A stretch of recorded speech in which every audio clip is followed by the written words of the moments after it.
Among the campaigns in this year's city election is an effort to change the balance of power over local spending. If voters approve question one, there would be more power for the city council, but also for Boston residents through a participatory budget process.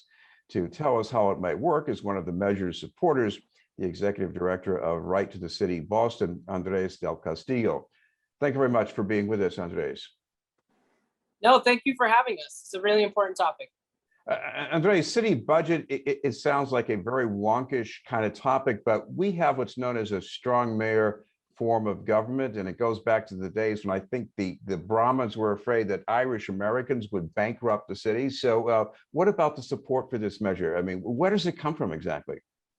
That's exactly right. And it comes from that history. It comes from the history of immigrant communities, of Black and brown communities in the city, being left out of what is some of the most important agenda setting decisions of the city, which is the city budget, right? We can look for policies, we can look for ordinances, but if the resources aren't allocated where the community, where the city needs, well, then those things aren't actually going to be manifested, right? And so it's important that communities of color are in that space, and that we don't have such a mayor heavy system that has yielded mayors that stay in power for incredibly long periods of time and are largely unaccountable.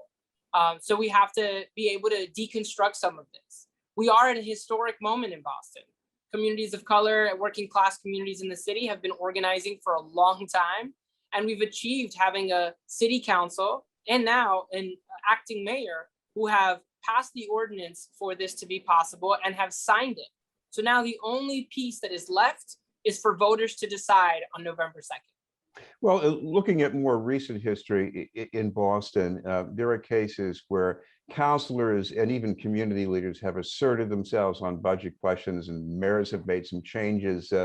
So there is some give and take, but beyond that, what's missing in these recent budgets that you feel sort of unsatisfied with?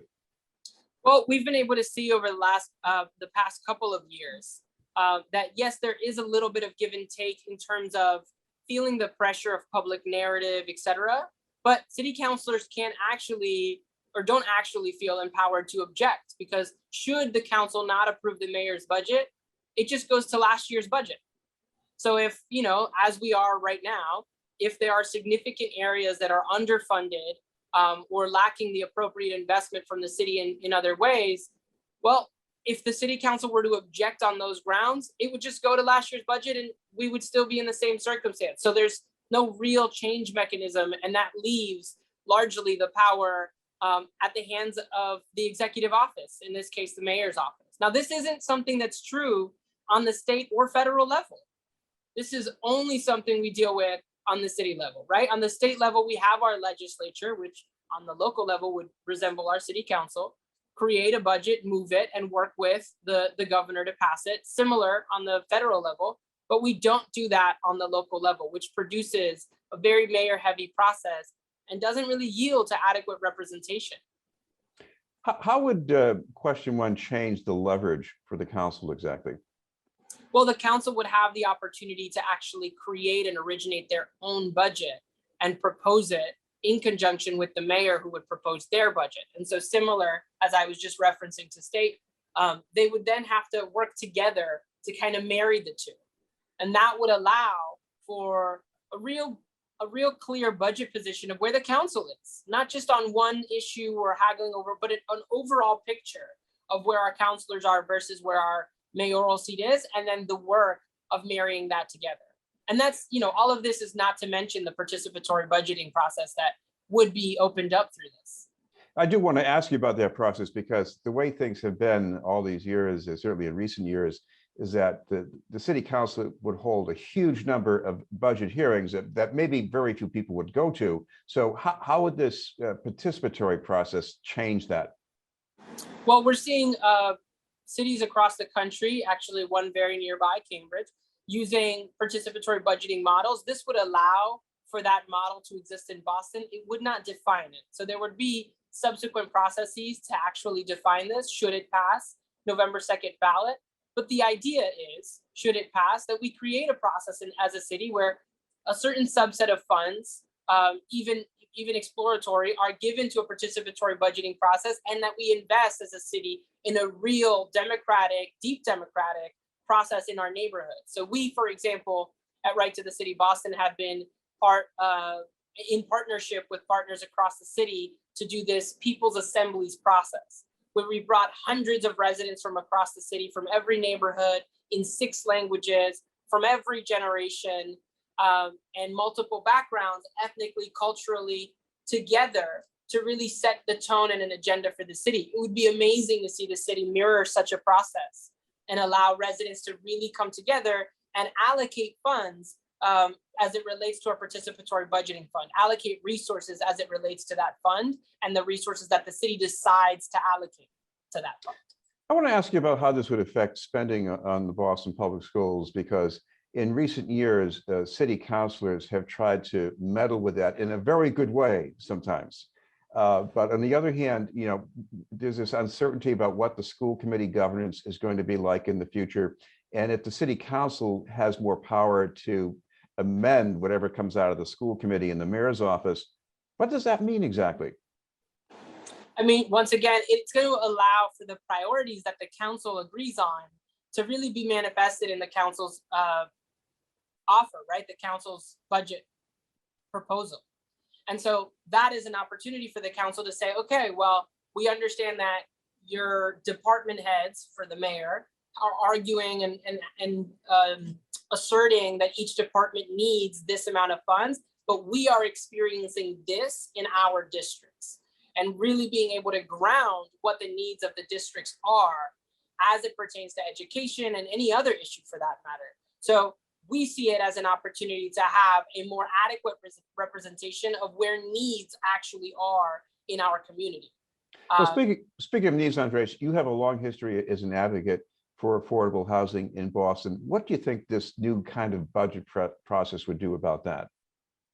I mean, my hope is that particularly both the council and the participatory budgeting functions would yield increased resources for affordable housing and affordable housing preservation, right? The idea that the best way to stop the housing crisis is to stop displacement, that we can keep tenants in these units that they're existing in, that we can help and support small homeowners to not feel forced to sell and to still continue to be a part of their communities, the communities they've dedicated so much to. And so really being able to come up with strategic interventions around resources and have that be a louder voice than is currently present, right? Currently, housing advocates, many are pushing city agencies. The city agencies are then kind of haggling internally to figure out what policies will result.